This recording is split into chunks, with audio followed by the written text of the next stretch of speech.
What's up, guys? It's Rip City Rundown, and I'm back with more Trailblazers videos for you. It's another trade rumor, as well as exploring an offer and a couple trades that could go down, that could result in a dream offseason for the Trailblazers.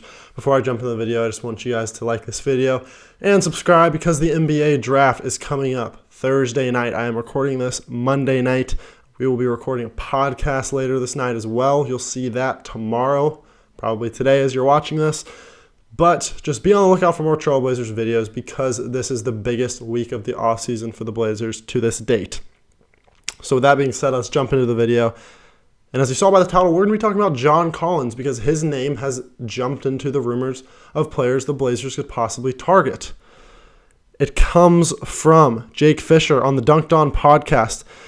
He said, and I quote, "He's definitely been mentioned as a Portland trade candidate. I don't know if it's been discussed. I want to be clear, but it's something people have pitched to me that something has a high likelihood."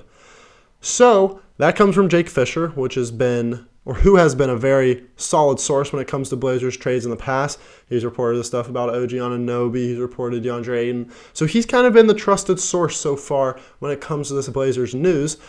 And I also heard it from another source that the trade package that could go down for John Collins is the 7th pick in return for John Collins and the 16th overall pick, which I think is a beautiful deal if the Blazers can strike that, because not only you're picking up a guy that can start day one, average 16 to 18 points a game at the 4 position, you're also getting that 16th overall pick, which, like we mentioned in yesterday's video when it comes to Lou Dort, you can use that extra pick and trade for such a guy like Jeremy Grant, or package multiple assets for another guy like OG Anunoby. So the Blazers have many options when it comes to that. I do really like the idea of John Collins on this team, honestly. The thing is, his contract is pretty hefty. He's making $25 million a year. But if we're getting John Collins and another first-round pick, I think that is something you should definitely look into. He's going to bring the offense, for sure. But the thing is, he has the potential to be a defensive beast, in my opinion. He's 6'9", so I think he's perfect for the 4 position. He can even run small ball 5. We've seen that in the past with the Hawks. But he's just going to be an athletic power forward. He's known for his high-flying dunks, and he can spread the floor. He's shot above average from 3 these last couple of years in Atlanta. The big issue with him is injuries. We've already seen a guy with the last name Collins that plays the 4 and can stretch the floor, a.k.a. Zach Collins, be in Portland and struggle with injuries. We don't want another Collins to struggle with injuries in Portland. But he's averaged 16 points a game. He shot 36% from 3, like I said, above average, especially for a big man. 7.8 boards, 1.8 assists, and 1 block in 54 games last year. Some of those were career lows, but that's why we're able to buy low right now. I look at this similar to the Ben Simmons situation. He's kind of low in his value right now, and I think he can only get better if he comes into Portland. So I saw that deal, and I think that's a very interesting thing the Blazers should go after. I would probably put him on the same tier as Jeremy Grant and who I want. Obviously, again, OG Anunoby and DeAndre Ayton are probably the 2 most prized possessions the Blazers could go after this offseason. And then I probably go to the category of Jeremy Grant and John Collins, then the Miles Bridges, Lou Dort, and then the Zach LaVine, Bradley Beal. Despite Zach LaVine and Bradley Beal by far probably being the best 2 players of that list of players, they fit the least on this team. I think John Collins is in that second tier of players the Blazers could definitely go after. But in doing this research about John Collins and figuring out what has been kind of talked about between the Blazers and the Hawks, I came across this article, and this guy threw together a trade. I got to give him his props. Adrian Bernicich. I really hope I am pronouncing that right.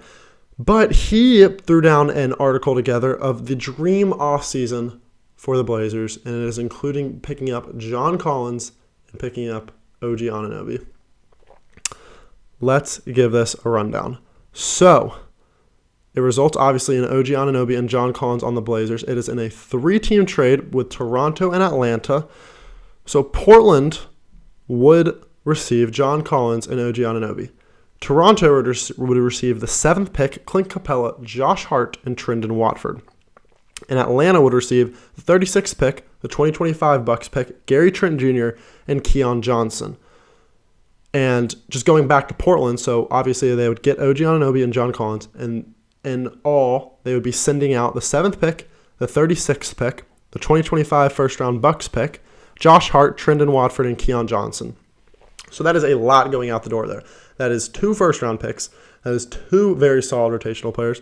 That is a second-round pick, a high second-round pick, and that is a young guy with a lot of potential. But this is a trade that, while I don't think this is going to go down, this is just too much, too good to be true, it's something that could definitely happen. Atlanta, for Atlanta's sake, they're getting off of Clint Capella and John Collins' contract. They're getting Gary Trent Jr., who can go in and be an elite player for them. They're getting a first-round pick, and mainly they are cutting $23.2 million in salary cap. So that is why they would do it. On the other hand, Toronto, the reason they would do it, this is obviously if OG Anunoby wants out or if they don't think he fits well. They pick up the center they really need in Clint Capella. They also pick up a high lottery pick in the 7th overall pick, as well as 2 very good rotational players in Josh Hart and Trendon Watford, while they're getting rid of, obviously, OG Anunoby and Gary Trent. That is probably the one that is the most sketchy, but I think it is something realistic. Or not realistic, something that could definitely happen.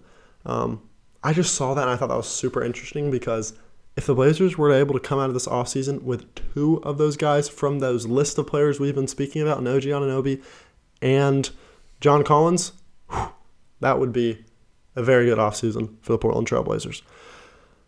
I think it is most likely we won't see the Blazers make a move until draft day because obviously that pick is not going to be ever more valuable until the 10 minutes we have to make our pick because everyone will know who's on the board and everything will just be right in front of them. There's not going to be any more speculation. It is going to be you are going to get this pick and you are trading for this certain player on the board.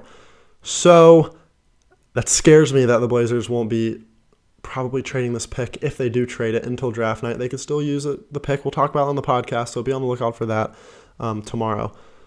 But I think we're gonna wait until Thursday to see that trade.